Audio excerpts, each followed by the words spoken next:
Nós somos alunos da ETEC Dr. Domingos Minicucci Filho, de Botucatu, São Paulo, e nós iremos apresentar um trabalho sobre José Gualusa, um importante escritor da literatura afro-brasileira. Estaremos disponibilizando esses slides para o auxílio em seus estudos. A vida de Agualusa. Agualusa nasceu em Uambo no dia 13 de dezembro de 1960. Ele tem ascendência portuguesa e brasileira e, enquanto estava em Lisboa, estudou agronomia e silvicultura.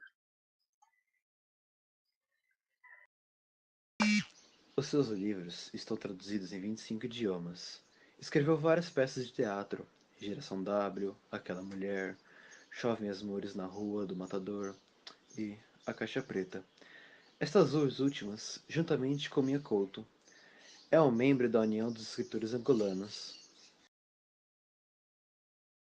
Atualmente, José Gualusa colabora com o Jornal Português Público, escreve crônicas para a revista portuguesa Ler, para o jornal brasileiro O Globo e para o portal Rede Angola. Na RDP África, foi realizador do programa A Hora das Cigarras, sobre música e poesia africana. Agualusa ganhou prêmios como Prêmio de Revelação Senangol em 1989, o Grande Prêmio de O Conto Camilo. Também ganhou o prêmio Castelo Branco em 1999, o Grande Prêmio Gulbenkian de Literatura para Crianças e Jovens em 2002 e o Prêmio Fernando Namora de 2013. Quem é Eduardo Gualusa? Quem eu sou não ocupa muitas palavras. Angolano, em viagem, quase sem raça.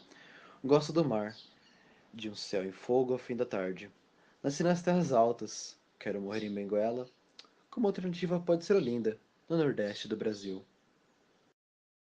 Algumas das principais obras de José Gualusa são A Rainha Ginga, Teoria Geral do Esquecimento, que será abordado com maiores detalhes nos slides a seguir, A Vida no Céu, O Vendedor de Passados, O Ano em que Zumbi Tomou o Rio, O Livro dos Camaleões, Barroco Tropical, Milagrário Pessoal. E a seguir você ficará com um resumo de cada um deles. Rainha Ginga. Este romance histórico narra a incrível história de Dona Ana de Souza, senhora de um reino poderoso nos vastos sertões da costa ocidental da África, dizimado e reconstruído por vezes seguidas. Ela exerceu seu poder com inteligência e originalidade. Astuta nas negociações políticas, a rainha Ginga estabeleceu alianças diplomáticas com holandeses ao mesmo tempo que comandava os seus exércitos contra os outros reis africanos e tropas luso-brasileiras. Ardilosa, vaidosa, adotou uma coleção de esposas, na realidade homens vestidos como mulheres, e se casou várias vezes com chefes militares que desejava como aliados políticos.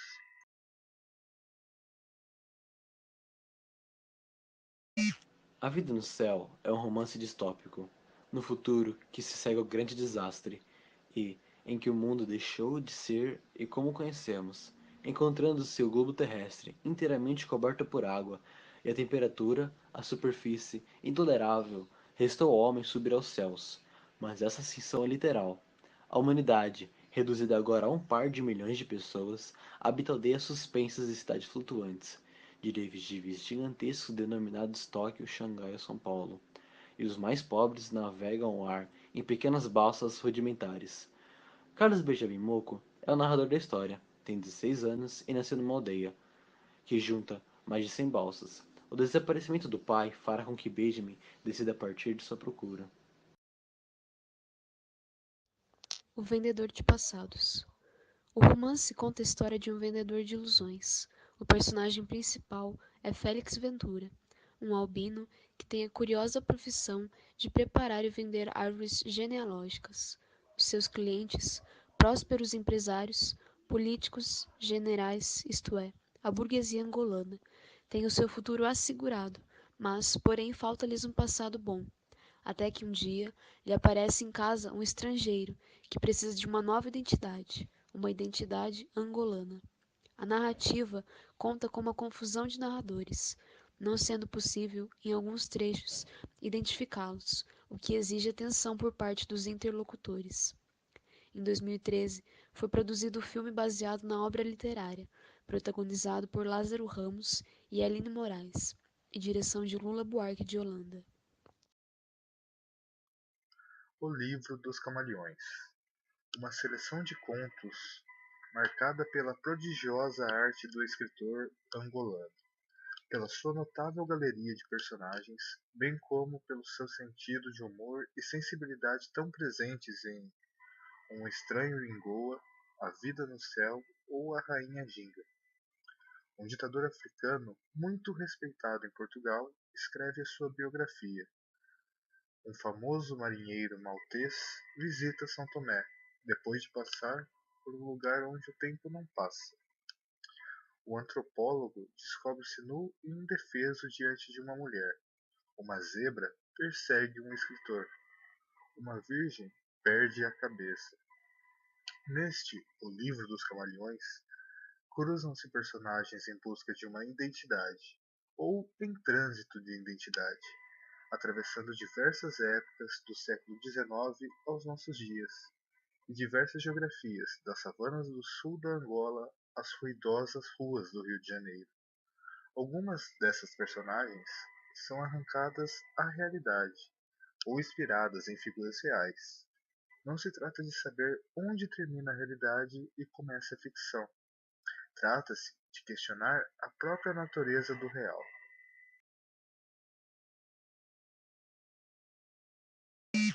Barroco tropical. Uma mulher cai do céu durante uma tempestade tropical. A única testemunha do acontecimento é Bartolomeu Falcato, um escritor e cineasta. Bartolomeu esforça-se para desvendar o mistério, enquanto ao seu redor tudo parece ruir. Depressa, compreende que ele será a próxima vítima.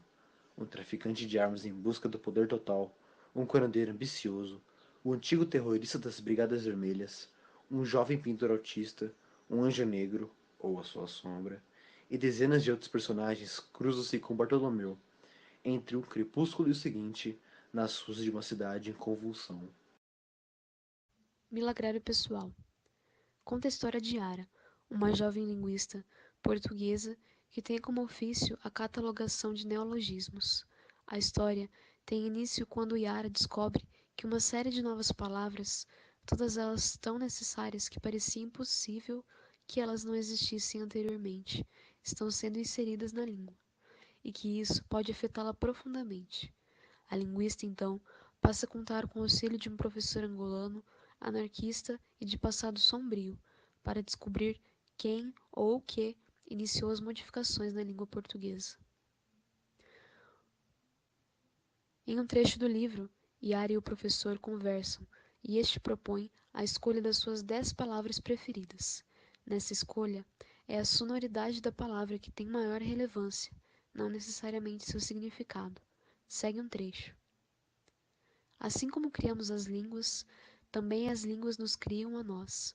Mesmo que não o façamos de forma deliberada, todos tendemos a selecionar palavras que utilizamos com maior frequência, e esse uso forma-nos ou deforma-nos, no corpo e no espírito. Teoria Geral do Esquecimento. Luanda, 1975. A fascinante Ludovica, ou Ludo, criada por José Agualusa neste livro, ergue uma parede separando seu apartamento do resto do edifício onde vive, e assim nos guia por uma narrativa em que o sentido de humor serve como antídoto à trágica história angolana. Isolada do resto do mundo, rodeada por livros, na companhia de um cão, Ludo vê-se cercada por histórias aparentemente desconexas, que mais tarde baterão à sua porta na forma de muitos personagens, feitos de carne e osso, mas que poderiam ser habitantes de um sonho. Considerado um dos melhores romances já escritos pelo autor angolano, Teoria Geral do Esquecimento é um livro sobre o medo do outro, o absurdo do racismo, o amor e a nossa capacidade de redenção. O livro tem como pano de fundo a Revolução Angolana, que começou como uma guerra pela independência e se tornou rapidamente uma guerra civil em 1975. Angola, como se sabe, foi colonizada por Portugal, e essa colonização durou quase 500 anos. Milhares de pessoas viviam nos subterrâneos, mergulhadas na lama e na escuridão, alimentando-se daquilo que a burguesia colonial lançava para os esgotos. Essa frase, citada nos slides a seguir, cimenta o que realmente foi a luta angolana. Ludovica nunca gostou de enfrentar o céu. Em criança, já atormentava um horror a espaços abertos. Sentia-se, ao sair de casa, frágil e vulnerável, como uma tartaruga a quem tivesse arrancado a carapaça. Muito pequena, 6, 7 anos, recusava-se a ir para a escola sem a proteção de guarda-chuva negro, enorme, fosse qual fosse o estado do tempo, nem a irritação dos pais, nem a troça cruel das outras crianças a demoviam. Os primeiros tiros assinalaram o início das grandes festas de despedida. Jovens morriam nas ruas, agitando bandeiras. Enquanto isso, os colonos dançavam. Uma noite, Ludo sonhou que por baixo das ruas da cidade, sob os respeitáveis casarões da Baixa, se alongava uma interminável rede de túneis. As raízes das árvores desciam, soltas, através das abóbadas. Milhares de pessoas viviam nos subterrâneos, mergulhadas na lama e na escuridão, alimentando-se daquilo que a burguesia colonial lançava para os esgotos. Ludo caminhou por entre a turba. Os homens agitavam katanas, batiam as lâminas umas contra as outras, e o ruído ecoava pelos túneis. Um deles aproximou-se, colou o rosto sujo da portuguesa e sorriu. Soprou-lhe ao ouvido numa voz grave e doce: O nosso céu é o vosso chão. Agualusa disse: Escrever me diverte, e escrevo também porque quero saber como termina o poema, o conto ou o romance. E ainda porque a escrita transforma o mundo. Ninguém acredita nisto, e no entanto, é verdade.